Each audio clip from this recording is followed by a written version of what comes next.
This week on the show, we head to America to rejoin the Ellis family to see how a trip to a special needs theme park with their autistic twins went. Alex is in his happy place because he loves trains so much. We'll probably ride the train at least 5 times today. Lucy's got news on the latest gadgets designed to make your hotel stay a good one. I'm quite impressed by its ability to not fall off the bed. And I'm taking on a challenge against the clock here in Japan. Well, I'm definitely in the right place, Nagoya Castle, and my time starts now.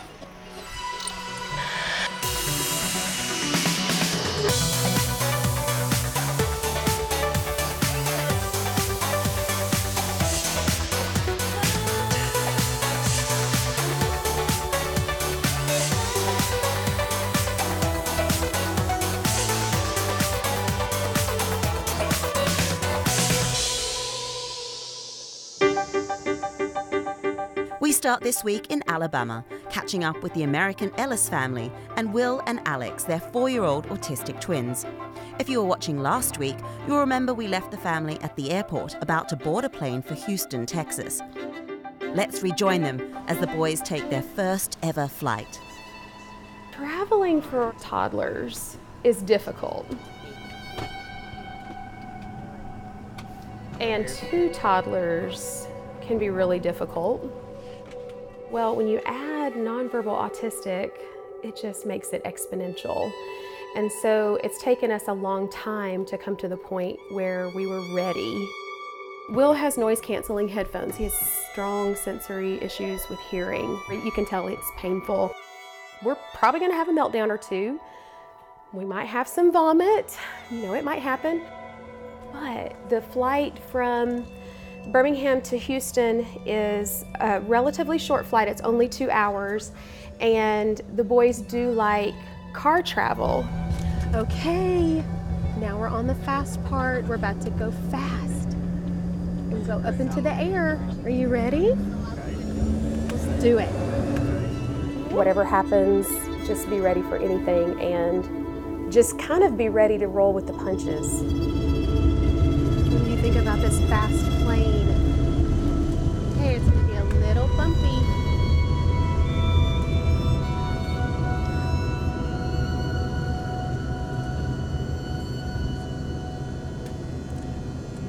You're doing so good.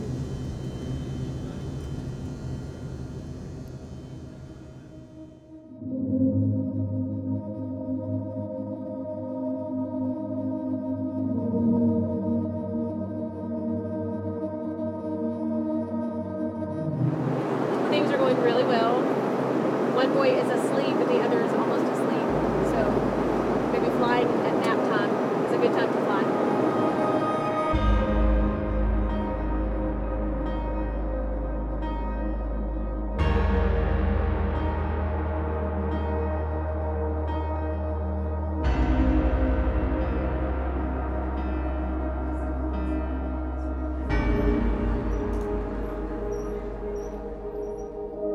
We like the idea of getting into a truck and driving the rest of the way to San Antonio.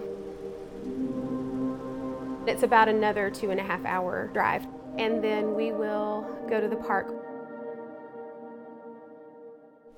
Did you sleep with Big Brother? You did. What'd you think? Is it time to go play? It is. Time to get some clothes on. And then he grabbed my hand and tried to walk us out the front door. It's time to go. Alex is ready. The worst part is over. The anxiety that I was experiencing was mostly about the flight. I woke up this morning ready to prepare for the park. Then we'll hop in the car and go.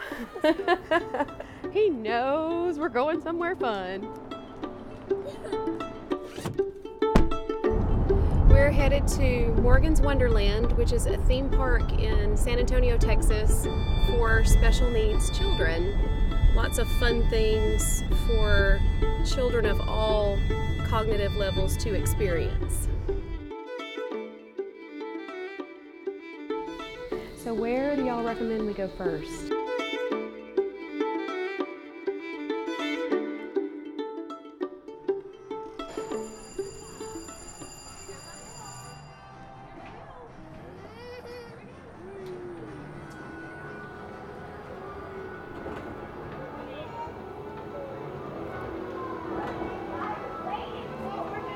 Do you like it? Oh my goodness. You like it? Yeah? Yeah? What do you think?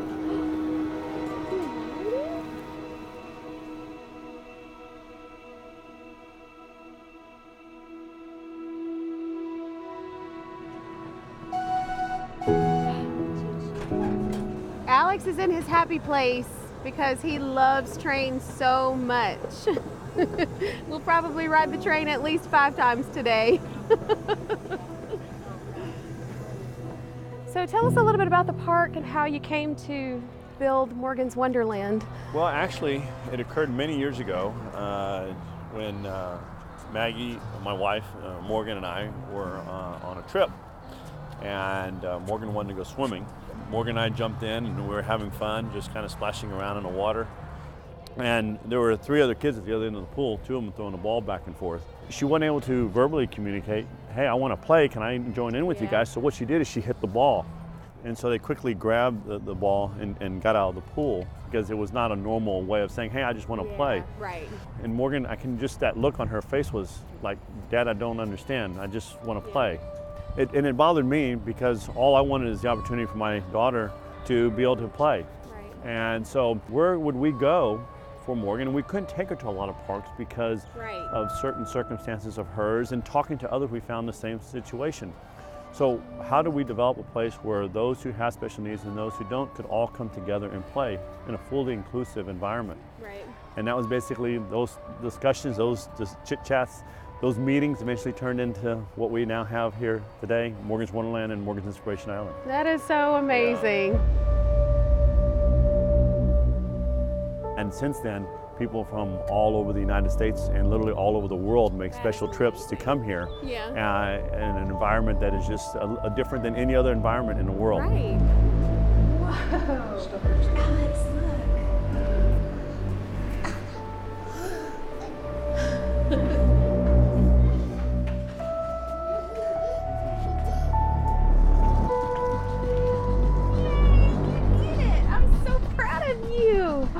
So we ran into a mom here that we got to talking, and we found out we both had autistic children. She said there's another place really close by that we ought to check out. So I think we're gonna head on over now and check that out and see how our kids like it. Here we go, up, and we're gonna hold, and off we go. I had a lot of fears going into this trip. When you have a special needs child, you can't predict their behavior, and you especially can't predict it in public around other people. And it didn't happen.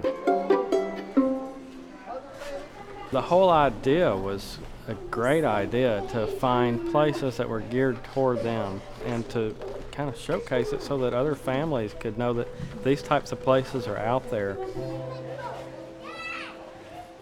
This is the first opportunity that we've had. We were able to go to a place where they completely understood us and we didn't have to explain anything. We could just be who we were, and the twins could be who they were, and you don't have to worry.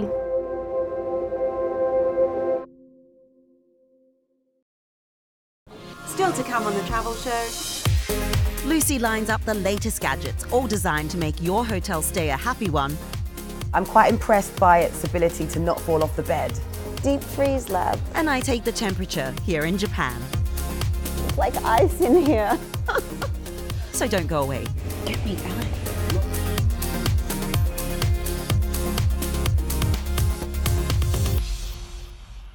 The Travel Show, your essential guide wherever you're heading.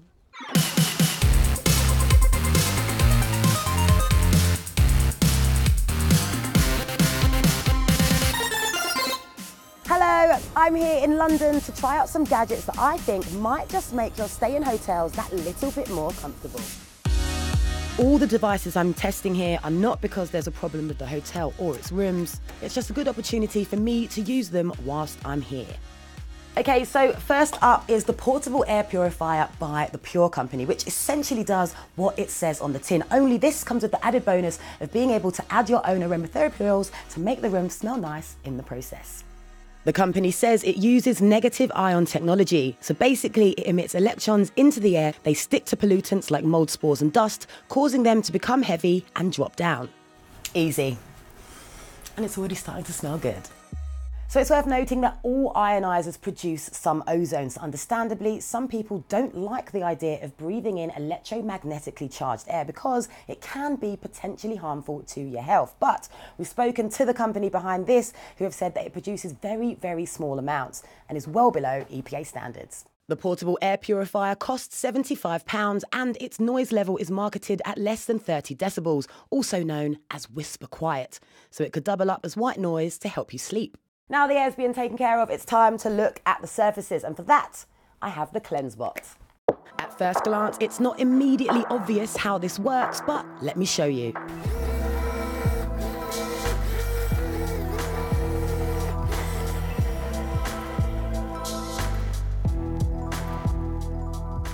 It doesn't seem to know exactly where it's mapping, but I'm quite impressed by its ability to not fall off the bed.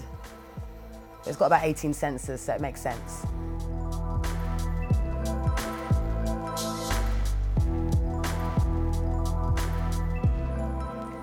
And interestingly, when it went underneath the covers, the UV lights at the top turned on, so it knows exactly when it's in open space and when it's covered, which I think is quite clever.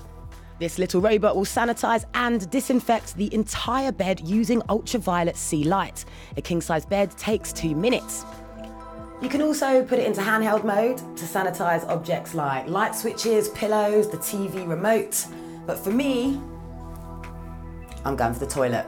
At full price, the CleanseBot costs £199, but currently there's an early bird deal for £76. So while it's cool putting your own little sanitizing robot to work, there's no way of actually telling if it's working or not.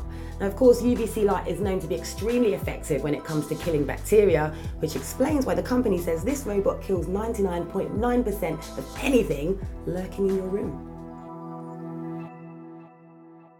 Sometimes when you're away from your home comforts, all you want to do is kick back and watch your own programs, which explains why I've brought this along. This is the Nebula projector capsule. The Nebula needs a Wi-Fi connection, and then you can stream things like Netflix and YouTube. You can also screencast from a phone or connect your laptop via HDMI. The Nebula capsule projector costs £349.99. Fully charged, it can play around 2 movies back to back, so around 4 hours. Plus, it supports a display size of up to 100 inches. For a mini projector that is essentially the size of a can of fizzy drink, I am genuinely impressed. The picture quality is clear and sharp, and I watched a variety of different YouTube videos. The user interface is easy to navigate.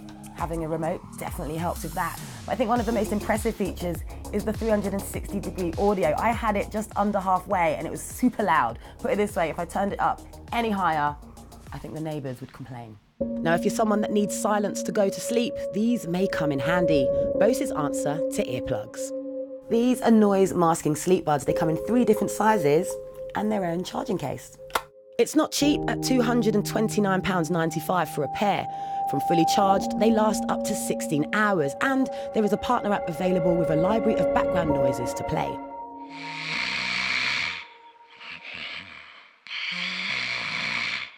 So that was the snore test, as you probably guessed, and I'm disappointed to report that the sleep buds failed, but that's because they are noise masking and not noise cancelling. They did, however, pass the neighbour test, so pretty good at getting rid of other ambient noises.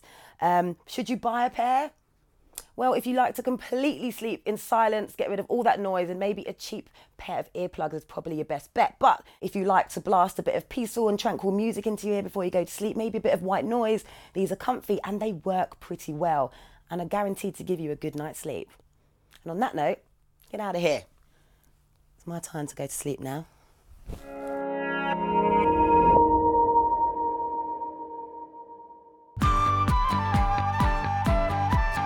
For the first time ever, the Rugby World Cup heads to Asia next year. 400,000 sports fans will go and see their teams at 10 host cities around Japan. In what's also a dry run for the Olympic Games in Tokyo in 2020. Some, though, will be worried about Japan's reputation as a place that's tricky to get around if you don't speak the language.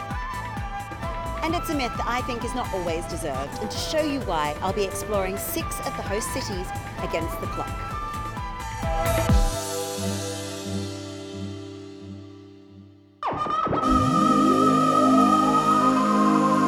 Kyoto City will host 4 group matches and lies in Japan's central Aichi prefecture. But it's mainly an industrial hub, so most visitors will find themselves staying in nearby Nagoya, which is much bigger and busier. So I'm in Nagoya, one of Japan's largest cities, but it's often overlooked by travellers. The challenge is this: I've got 90 minutes, the length of a rugby match plus half-time, to see 3 big highlights. My friend Ryuzo's been making a plan for me. Nagoya is known to be an industrial powerhouse. It's home to one of the auto manufacturing giants in Japan, but also it played an important role in Japanese history as it is the birthplace of one of the most powerful feudal shoguns. How easy is it to get around? Similar to other major cities in Japan, Nagoya has a good public transport system, so it shouldn't be too hard. Here, I prepared a little pass for you. Ittekimasu. Itterashai. So 90 minutes on the clock. I'm starting out at what is without a doubt the main attraction in Nagoya. Well, I'm definitely in the right place. Nagoya Castle, and my time starts now. Arigato. I've got my ticket, I'm all set. Nagoya Castle was built in 1612, but largely destroyed in the Second World War. Most of what I'm seeing is a reconstruction, but no less pretty for that. Look at those 2 beautiful golden fish on top. It was actually selected as one of the top 3 most beautiful castles in all over Japan. It is a very historic site. It was built by Tokugawa Ieyasu, who was a very powerful warlord in the 1500s. The main castle is closed for reconstruction currently, but there's still plenty going on in the grounds.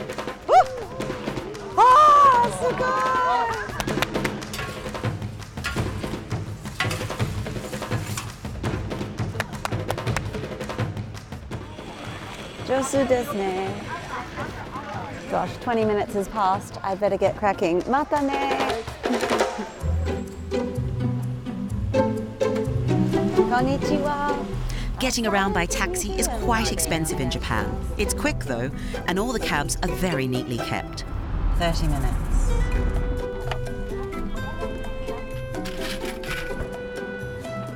So you don't shut your own taxi doors in Japan, they're automatic. Look at this building. This is so cool.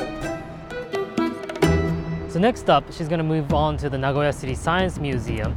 There she's going to experience extreme cold in the deep freeze room, which is kept at minus 30 degrees Celsius at all times. This is home to the world's 3rd biggest planetarium, and it's probably one of the most distinctive buildings in the country. Konnichiwa. Deep freeze lab. Oh. The lab aims to simulate temperatures in Antarctica. Okay, what am I wearing? First, you're acclimatized to a fairly comfy minus 10. It's not too bad right now. I'm okay. And then you're led into the deep freeze chamber. Oh! Okay, you can really feel the drop. Oh, it's like ice. It's like ice in here. Might have to put this hood up. Do I have a hood?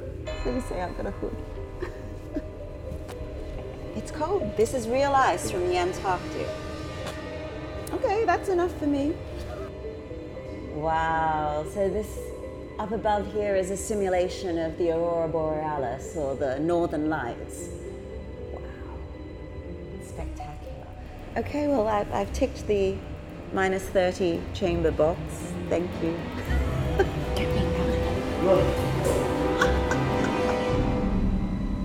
Oh, what? I'm still in minus 10.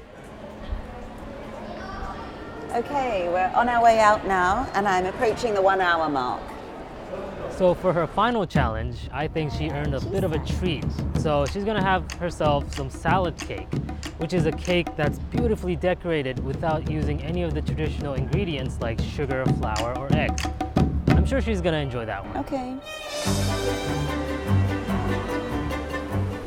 So I'm going to Kawana to eat salad cake. Have you heard of it? Salad cake. I almost missed my stop. I better run. So we're going to take a bit of a shortcut through the park. You know, getting around Japan is not as hard as you might think, but it helps if you know a few key phrases, you can ask people, and thank goodness for my smartphone and a map, right? Otherwise I'd be totally lost. Konnichiwa! Wow, sugoi! Wow, look at these cakes. This is amazing. Mitsuku, whose little cafe lies just north of the city centre, has created these beautiful works of art. My goodness, it looks amazing. They look like delicious cakes, but there's a twist. I can't believe these are all vegetables. Look at the colours.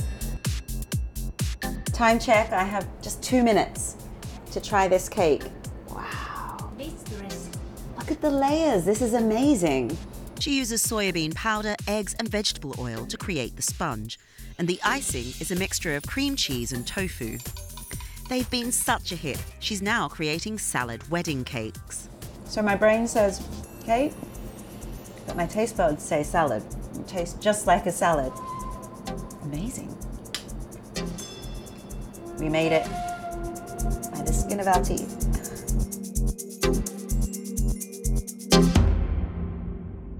Well, that's it for this week. Coming up next week, Krista gets her hands dirty all in the name of conservation in England's Lake District. I think this is actually the first time I've ever used a shovel. So. You're doing a great job. And I'll be taking on another 90-minute challenge, this time in Osaka. Look at this queue. How long am I going to have to wait? Do they know I'm on a time limit? And don't forget, if you'd like to follow us on our recent adventures, you can find all sorts of little gems on our social media accounts. The details for those can be found on our website. But until next time, from me, Carmen Roberts, and the rest of the Travel Show team here in Nagoya, it's goodbye.